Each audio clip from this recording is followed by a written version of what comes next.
অঞ্জনা রান্নাঘরে ওয়েলকাম। আজকে করব নতুন একটা রেসিপি, চিংড়ি মাছের মাথা দিয়ে। চিংড়ি মাছের মাথা তো আমরা বেশিরভাগ মানুষ ফেলে দিই। চিংড়ি মাছের মাথা দিয়ে একটা নিরামিষ তরকারি তোমাদের সঙ্গে শেয়ার করবো। চলো, ভালো যদি লাগে লাইক করো, সাবস্ক্রাইব করো, ফলো করো। এটা নিরামিষ বলছি ঠিকই, কিন্তু নিরামিষ না, মাছ আছে। একটা মিক্সার বল নিয়ে নিয়েছি, আর নিয়ে নিয়েছি চিংড়ি মাছের মাথাগুলো। বেশিরভাগ মানুষ এই চিংড়ি মাছের মাথাগুলো ফেলে দেন। আজকে চিংড়ি মাছের মাথা দিয়ে একটা রেসিপি দেখাচ্ছি, তোমাদের সঙ্গে শেয়ার করছি। মাথাগুলো আমরা পেস্ট করে নিয়ে আসি। কড়ার মধ্যে একটু তেল দিয়ে দেবো, বড়িগুলো বড়িগুলো আমরা ভেজে নেবো।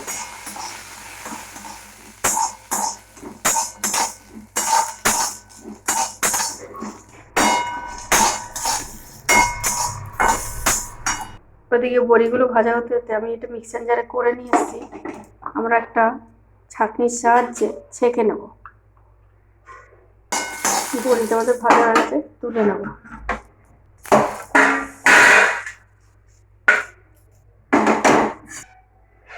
এটা আমরা ছাঁকনির সাহায্যে ছেঁকে নিয়েছি।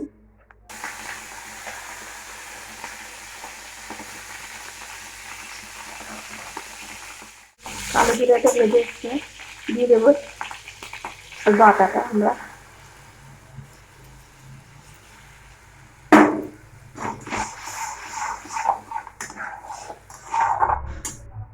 অল্প করে নুন আর একটু হলুদ,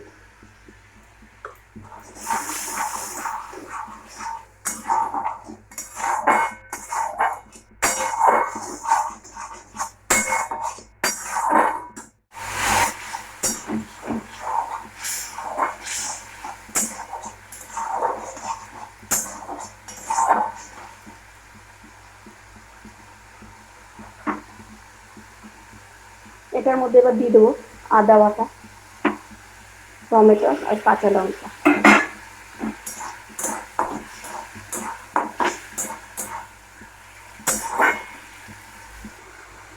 আমরা এই সবজিটার মধ্যে নিয়েছি বেগুন, ঝিঙা, মূলো, রাঙা আলু, এমনি আলু, বরবটি। ঘরে যে কোনো সবজি থাকলেই হবে। কুমড়ো, মিষ্টি কুমড়ো, সব রকম সবজি দিয়ে এটা করা যাবে। ঘরে বেঁচে থাকা সবজিগুলো একসঙ্গে কুচিয়ে নিলেই হবে। সবজিগুলো আমি দিয়ে দেবো এবার।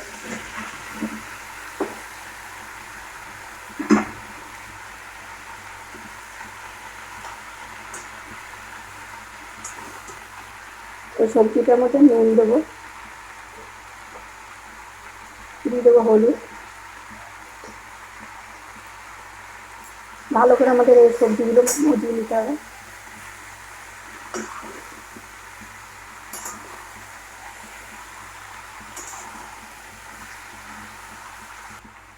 দিয়ে দেবো অল্প করে লঙ্কার গুঁড়ো। যে যেরকম ঝাল পরিমাণ খাবে সে সেরকম দেবেন। এটা আমরা জল ব্যবহার করব না, সবজিটা পুরো তেলে তেলেই মজবে।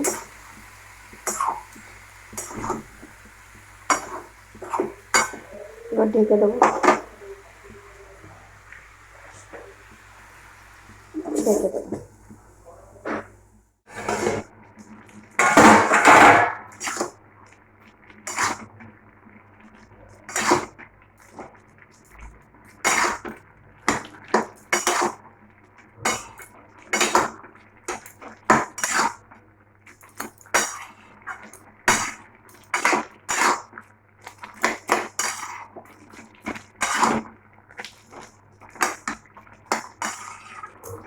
কত জল ছেড়ে গেছে দেখেছেন, ঢেকে ঢেকে করেছি বলে।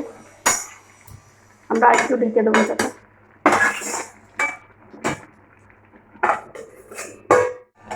আমরা খুলে নেবো এবার।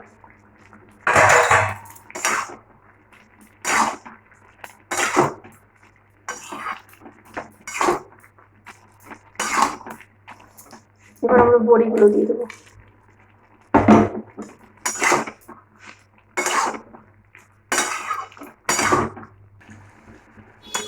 আমাদের তরকারিটা পুরো রেডি, নামিয়ে নেবো।